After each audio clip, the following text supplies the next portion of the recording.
Welcome back to lecture 21A, Introduction to Integration. Today we will revise some important formulas of indefinite integration and we will see the definition of definite integration. These formulas will help us in further lectures of multiple integral, vector calculus and other important topic of integral calculus. So let's start. Integration. Integration is a reverse process of differentiation. Reverse process of differentiation. Suppose we have a function capital Fx and its a differentiation is Fx. Then if we use the reverse process, then we write integration of small fx dx is equal to capital Fx. Here I am taking integration without limit or indefinite integration. Or we know that the derivative of and the derivative of any constant is also 0. So its differentiation will be again Fx. So we can write integration of Fx dx equals to capital Fx plus c. C is here arbitrary constant. Arbitrary constant. And it can vary according to the value of c. The integration of Fx will change. It means indefinite integration is not unique. Your integral of this function is not unique. Integral of Fx is not unique due to only this variable arbitrary constant c. But in the case of definite integration, you will get unique answer. That's I will discuss later. Here, important point is this plus c we always add because the derivative of constant is 0 and we don't know this function is given without constant or with constant. So we always consider with constant c, and sometime some initial conditions are given in the case of indefinite integration or in differential equation. We can find this c. That we will see later. This Fx is called integrand. Fx is called integrand and this Fx is called integration. So integrand is Fx and that's integration is capital Fx plus c here. Fundamental integration formula.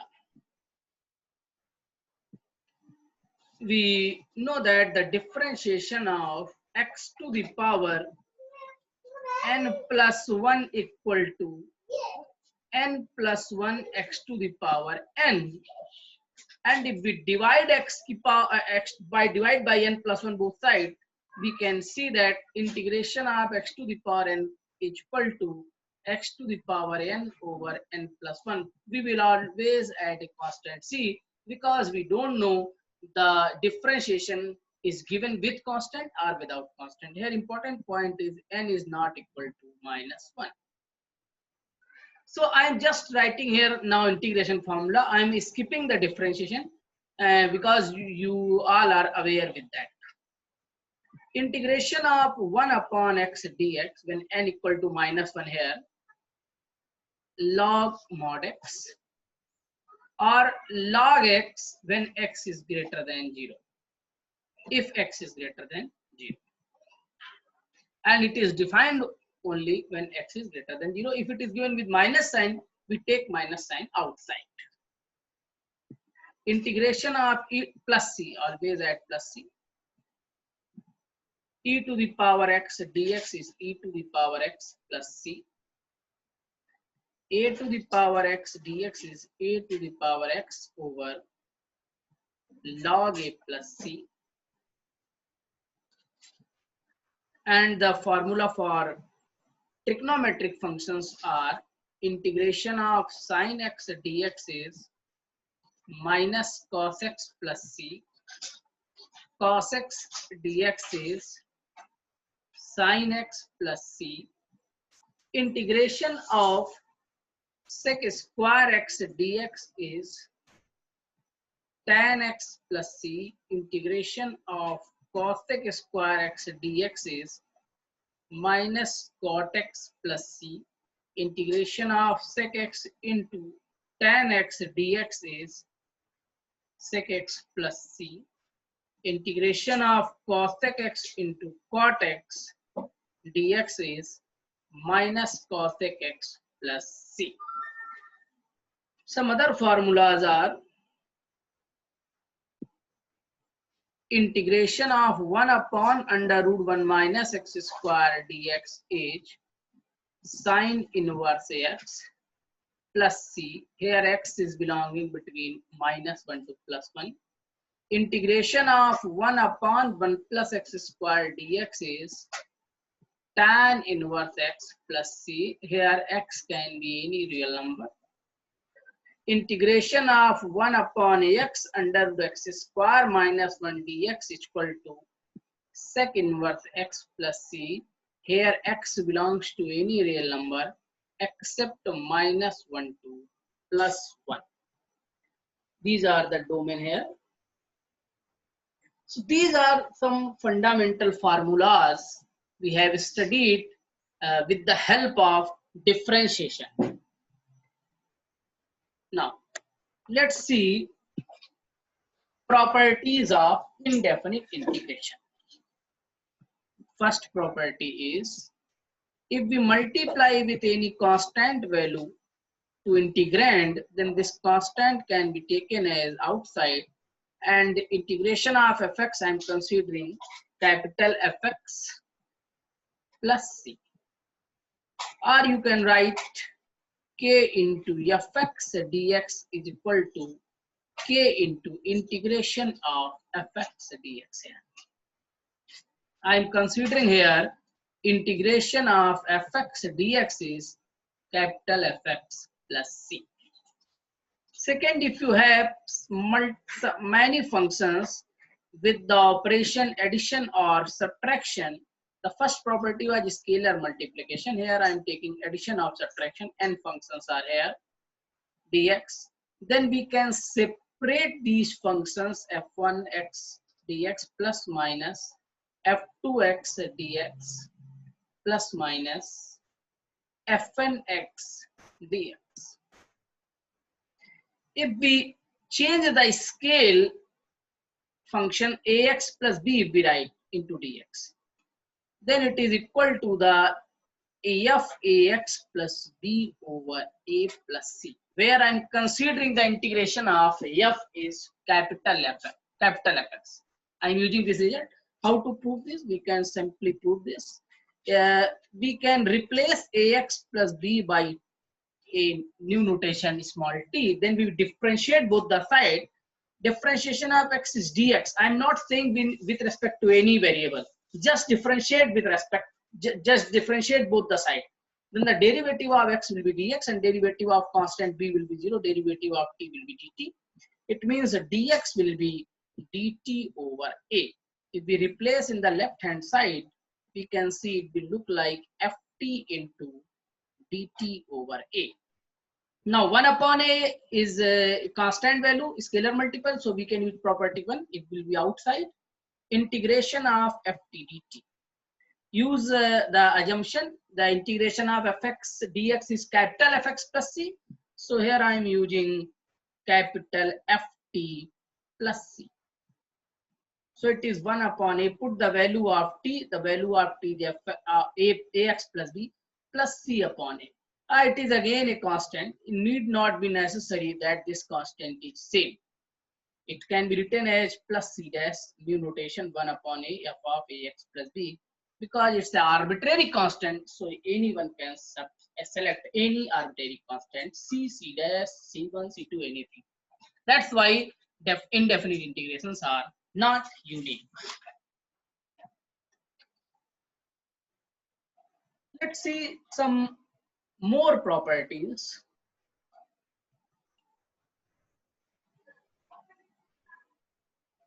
Fourth, multiplication property. If we have two functions f1x and f2x dx, then how to integrate these functions? Then we consider one as first and another function as second. How to select first and second? I will discuss it. The formula is first is outside, the integration of second function minus whole integration, the derivative of first function into integration of second function integration. This big bracket is representing here, close bracket is representing the integration of this product. Now how to select? The simpler way is to select it. First function is I late. I just shortcut method. It's a decreasing order. Decreasing order to select first function. What is I late here? I am using I as a inverse function. Inverse function. Like if you have sine inverse x, tan inverse x, then these type of function will be supposed as first function because its a derivative is easy, but its integration is very difficult. L as a logarithmic function. L as logarithmic functions like log x. A algebraic functions x to the power n. T as trigonometric function. E trigonometric means sin x, cos x, like this. E means exponential functions there, like e to the power x, a to the power x. Sometimes we don't know the second function, and with the help of only one function we are not able to integrate. Then we suppose second function as 1. For example, if you are interested in the integration of log x, then we don't know the integration of log x. We suppose this is a into 1 dx type of function. Then we take log x as first function and 1 as the second function, because it can be written as x to the power 0, which is an algebraic function. Then use the above formula. First is outside, integration of 1 dx minus derivative of first function into integration of second function whole integration. Integration of 1 is x minus differentiation of log x with base e is 1 upon x into x dx. So it is x log x. X is cancelled. It is 1 again. Integration of 1 is x again, and plus a constant c. So the integration of log x is x log x minus x plus c. Okay. Let's see some more standard integrals. Now we have, suppose we have sine ax plus b. I have discussed the third property, and you know the integration of sine is cos a, ax plus b minus cos, and we will divide by a plus c. I am using the result here. F of ax plus b dx is capital F of ax plus b over a plus c, where capital F is integration of small f. Or you can see that I am dividing by the coefficient of x here and just writing the integration. It is useful when we have a only linear function. Ax plus b is a linear function. Then only this result can be applied. Let's see some more formulas which will be useful for us. Integration of tan x. Tan x integration can be written as sin x over cos x dx.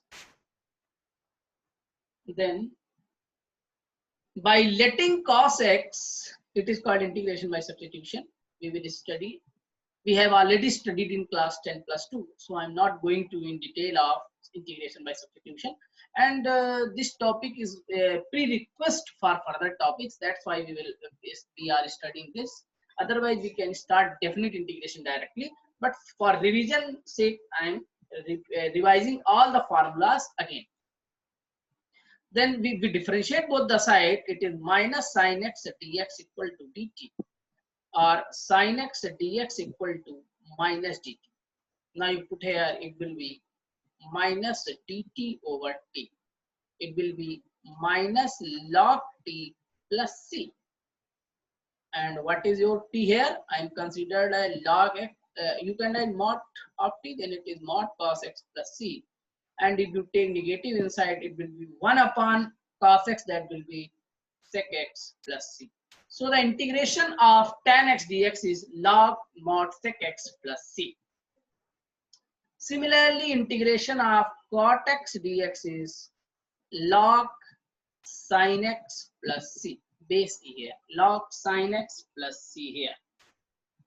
And the other integrations, linear integrations, sec x dx are log sec x plus tan x plus c, and another representation is log mod tan pi by 4 plus x by 2 plus c. You can you can see the proof of this in class 11th book. If you have cosec x dx, then its integration is log mod cosec x minus cot x plus c, or log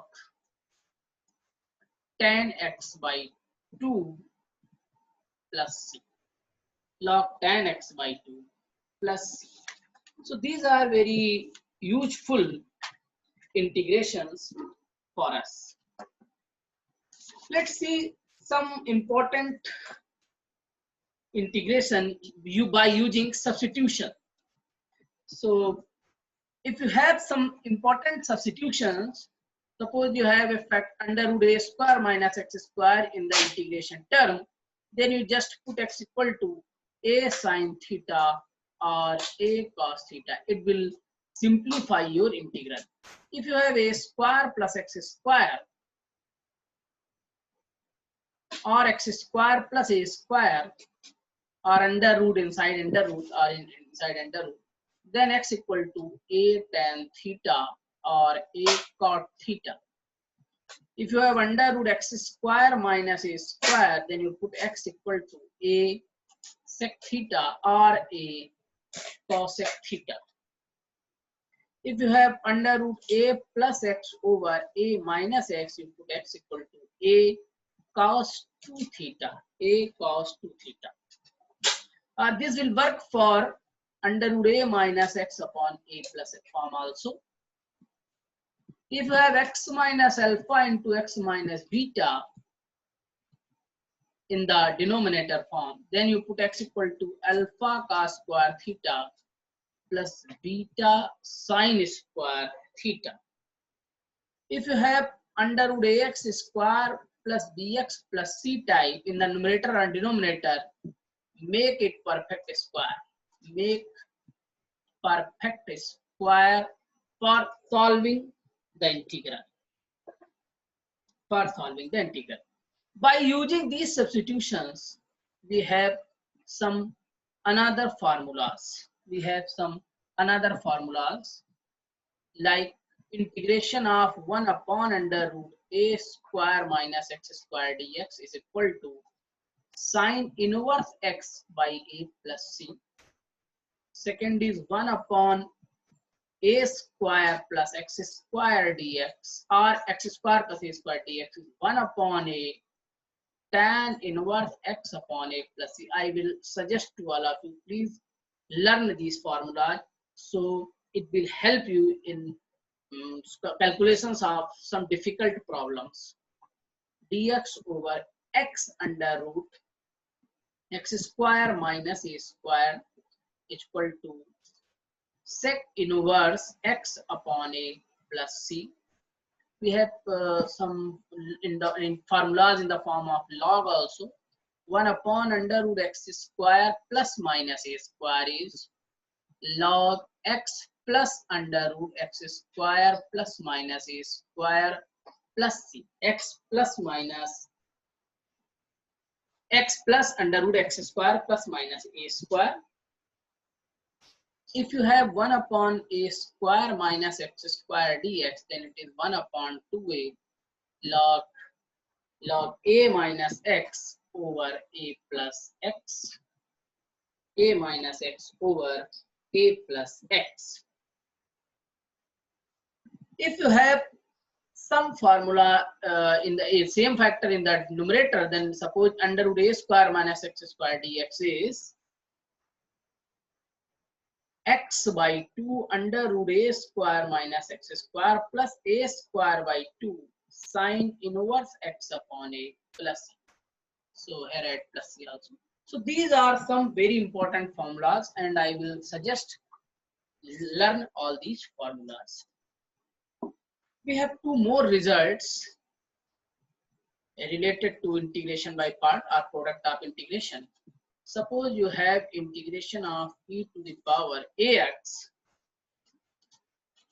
sine bx plus c dx. If you integrate twice, then you will get the same factor inside the integral, and you will get the integration of this edge e to the power ax a sine bx plus c minus b cos bx plus c over a square plus b square, and integration of e to the power ax cos bx plus c dx h e to the power ax a cos bx plus c plus b sine bx plus c over a square plus b square. So these are also some important integrals. Let's see what is definite integration. So I have discussed some important formulas previously which will be useful in this topic. Definite integration. In the definite integration, integration is always unique, but we cannot find the definite integration of every function. We need certain condition on the integrand or function. Let theorem, we have some important results here. Let fx be a continuous function defined on a closed interval a comma b, and capital Fx be an antiderivative or integration, antiderivative of Fx.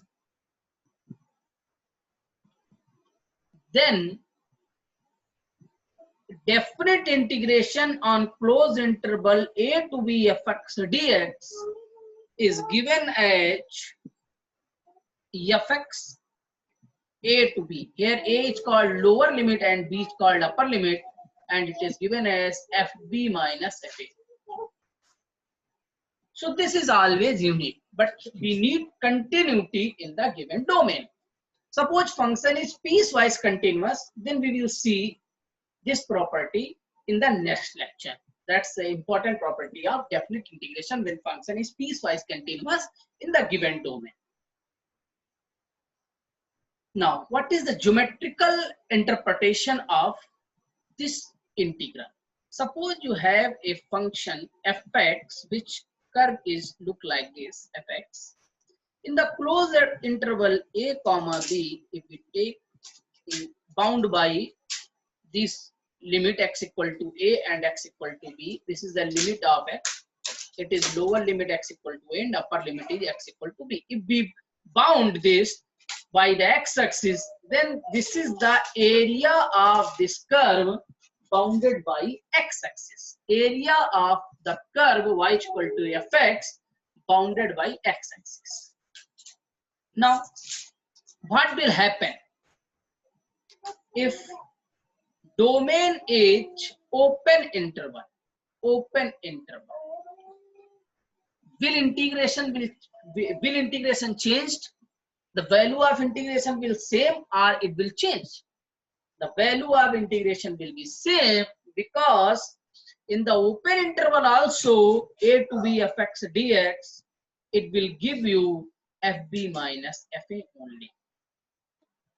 But we are approaching here b and we are approaching here a. Means if f is not defined, fx is not defined at a and b, then that condition also we can evaluate the integral fb minus fa. Means the existence of small fx is not compulsory at the boundary points. If fx is defined in open interval and antiderivative capital F is defined as the boundary point, then we can find integral also. But fx must be continuous in the given domain. If fx is not continuous in the given domain, we can break the fx. That we'll discuss in further properties of definite integration. Let's see some more on this geometrical representation. Suppose we have a function like this, fx, and this is the first boundary a, and this is the second boundary b. We divide this curve in some rectangular strips, equispaced, means equal length, small equal length strip with the width of h. Then this will be the a plus h, and if we divide in n width, then it will be a plus nh. A plus nh. Suppose b is last a plus nh. We have n rectangles here, and the sum of area of these rectangles is equal to the area of this curve bounded by x-axis. Then what will be the area? If we take the first rectangle, area will be h into. If we take two very close point at a curve, then they look like a straight line. They look like as a straight line. So it will give you the value. Its width will be h and height will be f at a. In the second case, it will be f of a plus h. In the third point, it will be a plus 2h. And in the last, you will get f at b will be equal to the f of a plus nh. But in every case, width is same. F a plus h, h into f of a plus 2h. And the area of nth rectangle will be f of a plus nh. So this is the total area, which is equal to nothing else, a to b fx dx. Or you can write it is equal to a plus rh if you use sigma h equal to 0 to I have divided in n points. If you are dividing in n points here, then the rectangles will be, if you divided in, suppose you are dividing in 3 points, then you will get 2 rectangles. So you will get here n minus 1 rectangles. So this point will be a plus n minus 1 into h. So this will be a plus n minus 1 into h.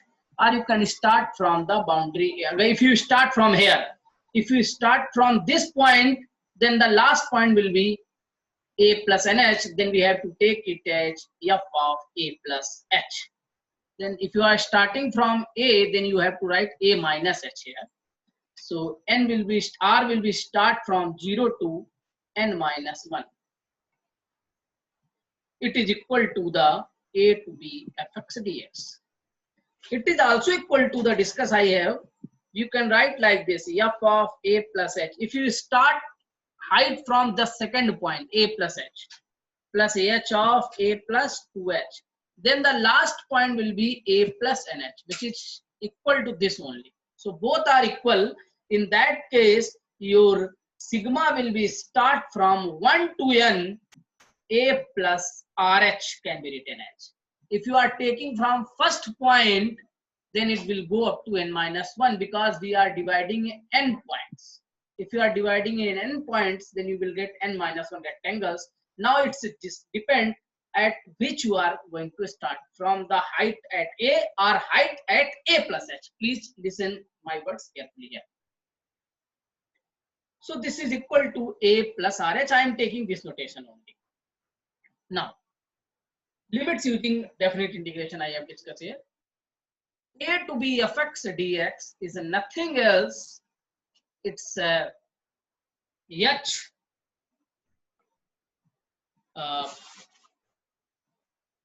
h into, but we are dividing in infinitely many strips actually.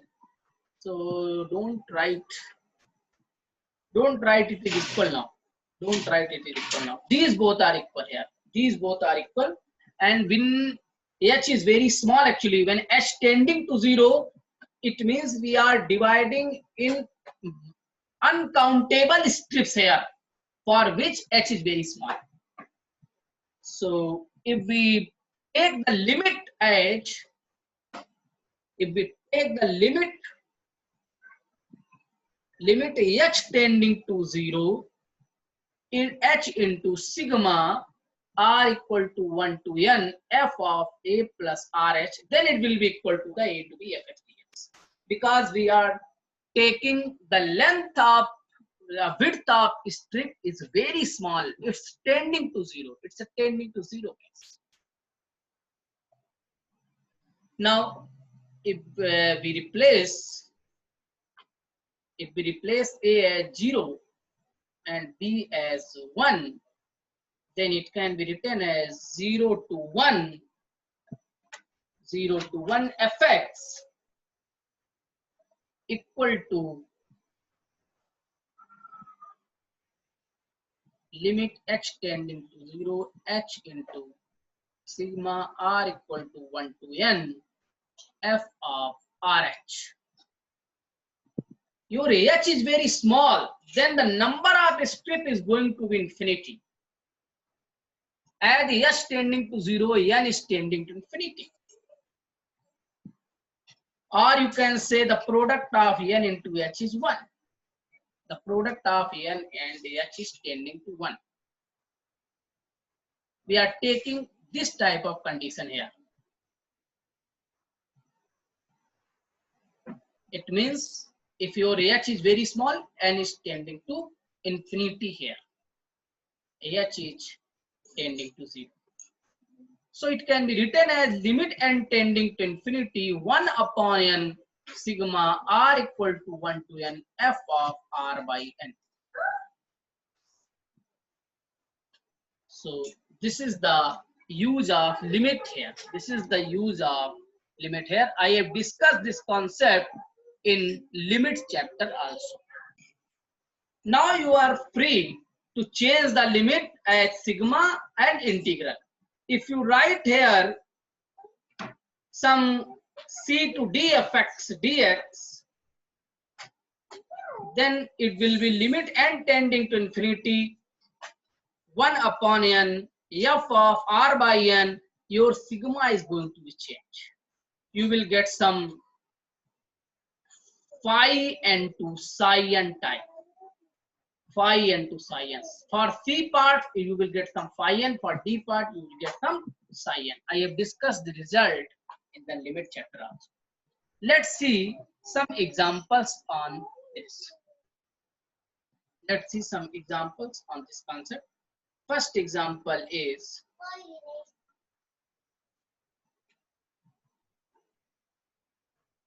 limit n tending to infinity. Please go through to my lecture 15. I have discussed this topic, and here you can better understand it. 1 upon na, 1 upon na plus 1 plus 1 upon na plus 2, and so on, 1 upon n b. What will be the value of this integration? We can write like this: 1 upon na plus 1 upon na plus 1 plus 1 upon na plus 2 plus so on, 1 upon na plus n into b minus a. Now if you adjust the last term, you will get nb only. If you see and take the sigma, something is changed here. Here it is starting from 0. So na plus r.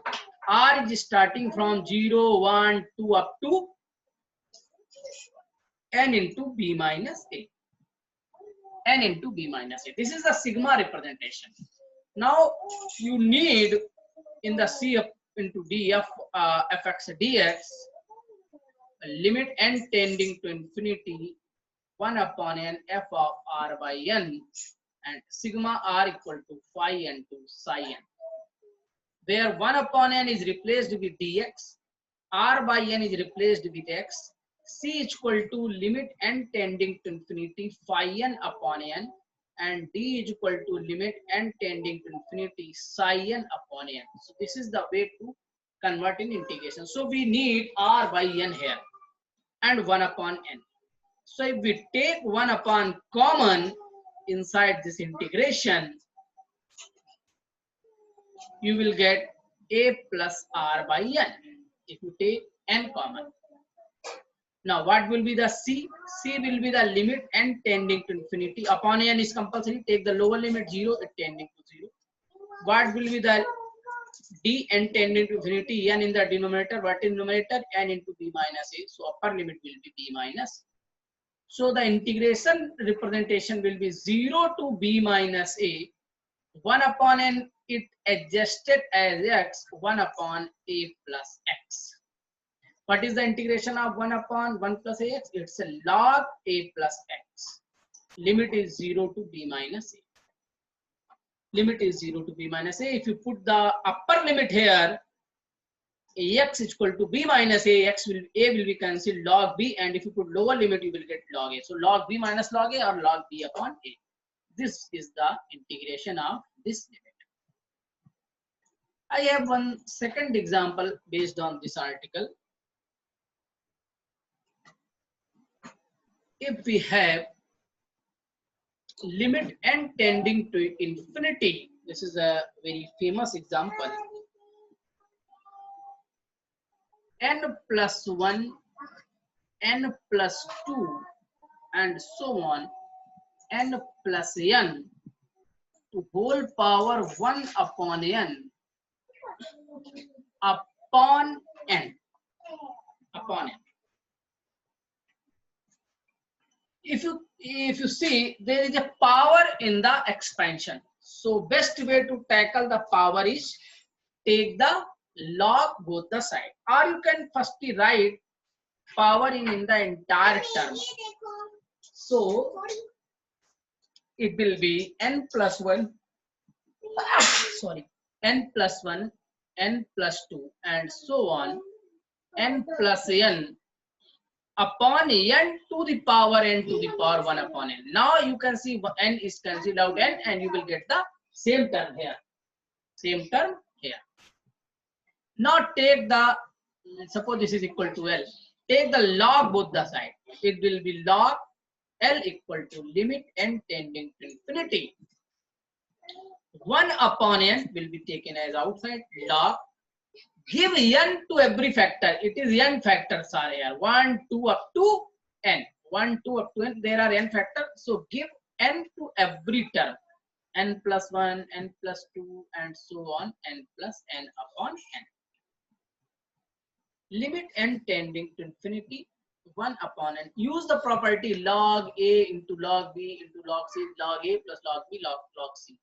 So it is log, and separate these factors. N upon n plus 1 upon n is 1 plus r, 1 plus 1 upon n, plus log 1 plus 2 upon n, plus log 1 plus n upon n. I'm not dividing it, cutting it. We want to write its general expansion, so n upon n.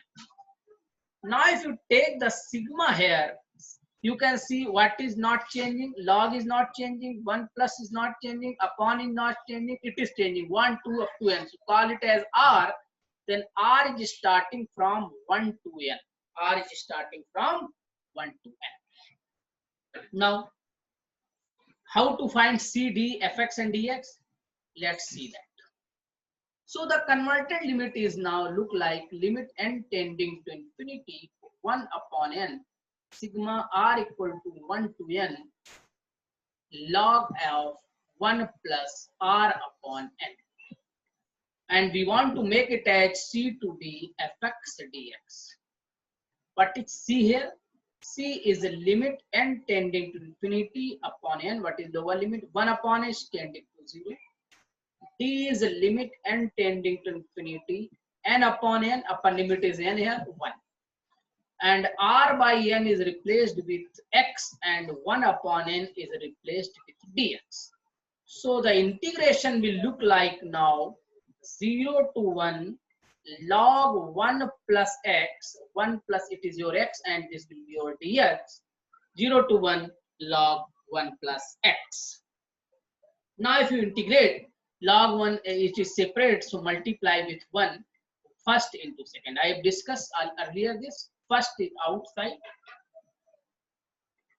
integration of second 1 dx, and the limit is 0 to 1 minus entire limit 0 to 1 differentiation of log 1 plus x into integration of 1 dx integration.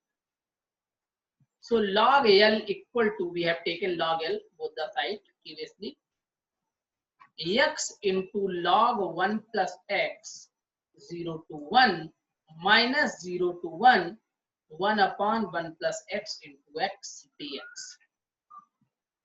So log L, if you apply 1 here, you will get log 2, and if you apply 0, you will get 0 here. Minus 0 to 1, x upon 1 plus x can be written as 1 minus 1 upon 1 plus x dx. Or you add 1 or subtract 1 in the numerator, you will get same type of factor. So log L